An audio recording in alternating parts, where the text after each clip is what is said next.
So, let's read the next chapter in Baron Trump's marvelous underground journey. Okay. Where we left off, he kept hearing about the giant's well. The giant's well, the giant's well. And they said that people would tell him. And his horse driver heard him and scurried off, and so now he's here. And we'll continue. Or we'll let you guys see. There we go. Chapter 4. It was a day or so before I could walk steadily, and meantime I made unusual efforts to keep my brain quiet. But in spite of all I could do, every mention of the giant's well by one of the peasants sent a strange thrill through me, and I would find myself suddenly pacing up and down the floor and repeating over and over the words giant's well, giant's well. Bulger was greatly troubled in his mind and sat watching me with a most bewildered look in his loving eyes. He had a half suspicion, I think, that the cruel blow from Ivan's whip handle had injured my reasoning powers, for at times he uttered a low, plaintive whine. The moment I took notice of him, however, and acted more like myself, he gambolled about me in the wildest delight. As I had directed the peasants to drive Ivan's horses back towards Illich on the Illich, until they should meet their miscreant and deliver them to him, I was now without any means of continuing my journey northward, unless I set out, like many of my famous predecessors, on foot. They had longer legs than I, however, and were not loaded with so heavy a brain in proportion to their size. And a brain, too, that scarcely ever slept, at least not soundly. I was too impatient to reach the portals to the world within a world, to go trudging along a dusty highway. I must have horses and another tarantass, or at least a peasant's cart. I must push on. My head was quite healed now, and my fever gone. "Hearken, little master," whispered Juliana. Such was the name of the old woman who had taken care of me.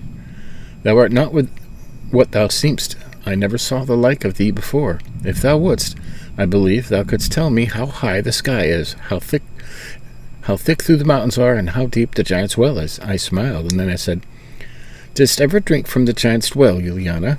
At which she waggled her head and sent forth a low chuckle. "Hearken, little master," she then whispered, coming close to me and holding up one of her long bony fingers. "Thou canst not trick me. Thou knowest that the giant's well hath no bottom." "No bottom," I repeated breathlessly. As Don Fum's mysterious words, "the people will tell thee," flashed through my mind. "No bottom, Juliana." "Not unless thine eyes are better than mine, little master," she summoned, nodding her head slowly. "Listen, Juliana," I burst out impetuously. "Where is this bottomless well? Thou shalt lead me to it. I must see it. Come, let's start at once. Thou shalt be well paid for thy pains." "Nay, nay, little master, not so fast," she replied. "It's far up the mountains. The way is steep and rugged. The paths are narrow and widening. A false step might mean instant death. Were there not some strong hand to save thee, give up such a mad thought as ever getting there, accept it beyond the stout shoulders of some mountaineer." "Ah, good woman," was my reply, "thou hast just said that I am not what I seem, and thou saidst truly. Know that thou seest before thee the world-renowned traveller Wilhelm Heinrich Sebastian von Troop, commonly called Little Baron Trump. that though short of stature and frail of limb, yet what there is of me is iron. There, Juliana, there's gold for thee. Now lead the way to the giant's well." "Gently, gently, little baron," almost whispered the old peasant woman, as her shriveled hand closed upon the gold piece. "I have not told thee all. For leagues about, I ween, no living being except me knows where the giant's well is. Ask them, and they'll say, 'It's up yonder in the mountains, away up yonder in the eaves of the sky.' That's all. That's all they can tell thee. But, little master, I know where it is. And the very herb that cured thy hurt head, and saved thee from certain death by cooling thy blood, was plucked by me from the brink of the well." These words sent a thrill of joy through me, for now I felt that I was on the right road, that the words of the great master of all masters, Don Fum, had come true. "The people will tell thee."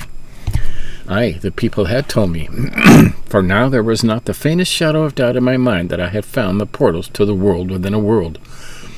Juliana should be my guide. She knew how to thread her way up the narrow pass, to turn aside from overhanging rocks which with a mere touch might topple over, to find the steps which nature had hewn in the sides of the rocky parapets, and to pursue her way safely through clefts and gorges, even the entrance to which might be invisible to ordinary eyes. However, in order that the superstitious peasants might be kept friendly to me, I gave it out that I was about to betake myself to the mountains in search of curiosities for my cabinet, and begged them to furnish me with ropes and tackle, with 2 good stout fellows to carry it for me, promising generous payment for their services.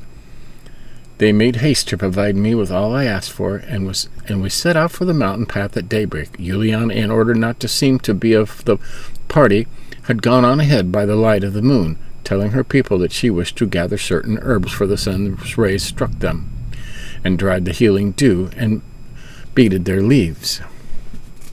Here we're 5 minutes, so let's do... Oh, there it is. Climb the mountain. Along the highway of the underworld. Okay. Oh, there's more. All went well until the sun was well up over our heads, when suddenly I heard a woman, who proved to be Juliana, utter a piercing scream. In a moment or so, the mystery was solved. The old bedlam came rushing down the mountain, her thin wisp of grey hair fluttering in the wind. Her hands were tied behind her, and 2 young peasants with birchen rods were beating her every chance they got. Turn back, brothers," they cried to my 2 men. The little wizard there has struck hands with his old witch. They're on their way to the giant's well. They'll loosen a band of black spirits about our ears. We shall be bewitched. Quick, cast off all the loads you're bearing and follow us." The 2 men didn't wait for a second bidding, and threw the tackle on the ground. They all disappeared like a flash, but for several moments I could hear the screams of poor Juliana as these young wretches beat the old woman with her birchen rods. Well, dear readers, what say ye to this? Was I not in a pleasant position truly? Alone with Bulger in that wild and gloomy mountain region, the black rocks hanging like frowning giants and ogres over our heads, with the dwarf pines for hair, clumps of white moss for eyes, and vast gaping cracks for mouths, and gnarled and twisted roots for terrible fingers, ready to reach down for my poor little weazened frame. Did I fall a-trembling? Did I make haste to follow those craven spirits down the mountainside? Did I shift the peg of my courage a single hole lower? Not I. If I had, I wouldn't have been worthy of the name I bore. What I did was to throw myself at full length on a bed of moss, call Bulger to my side, and close my eyes to the outer world. I have heard of great men going to bed at high noon to give themselves up to thought, and I often done it myself before I had heard of their doing it. In 15 minutes, by nature's watch, the sun on the face of the mountain, I had solved the problem. Now there were 2 difficulties staring me in the face, namely, to find somebody to show me the way up the mountain, and if that body couldn't carry my tackle, then to find somebody else who could. It suddenly occurred to me that I had noticed some cattle grazing at the foot of the mountain, and what's more, that these cattle were very peculiar yokes. What are those yokes for? I asked myself, for they were of a make quite different from any that I remembered ever having seen, and consisted of a stout wooden collar, from the bottom of which were there protected backward between the beast's forelegs, and a straight piece of wood armed with an iron spike pointing toward the ground. At the top of the yoke was bound by leather thong to the animal's horns. So long, therefore, as the beast held his head naturally or even lowered it to graze, the yoke was drawn forward and the hook was kept free from the ground. But that very moment the animal raised his head in the air, at once the hook was thrown into the ground, and he was prevented from taking another step forward. Now, dear readers, you may or may not know that when a cleft-hoofed animal starts to ascend a steep bank, unlike a solid-hoofed beast, he throws his head into the air instead of lowering it, and therefore it struck me at once that the purpose of this yoke was to keep the cattle from making their way up the sides of the mountain and getting lost. But why should they want to clamber up the mountain sides? Simply because there was some kind of grass or herbage growing up there which was a delicacy to them. And knowing as well as I well did what risks animals will take and what fatigue they will undergo to reach a favorite grazing ground, it struck me at once that if I would make it possible for them to reach this favorite food of theirs, they would be very glad to give me a lift on my way. No sooner said than done. I forthwith retraced my steps until I fell in with a group of these cattle, and it did not take me many minutes to loosen their yokes from their horns and to tie the hooks under their bodies so that their progress up the hill would not be interfered with. They were delighted to find themselves so unexpectedly freed from the hateful drawback which permitted them merely to view the coveted grazing grounds from afar, and then, having cut me a suitable goad, I again started up the mountain, driving my new friends leisurely on ahead of me. Upon reaching the spot where the superstitious peasants had thrown the tackle to the ground, I proceeded to load it upon the back of the gentlest beast of the lot.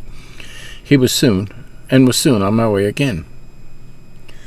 And there you go. So, he's found a way up the mountain, and we're going to stop there. Short, just one chapter. We'll start chapter 5 next time. Maybe he'll find the giant's well. Maybe not. Till next time, keep listening.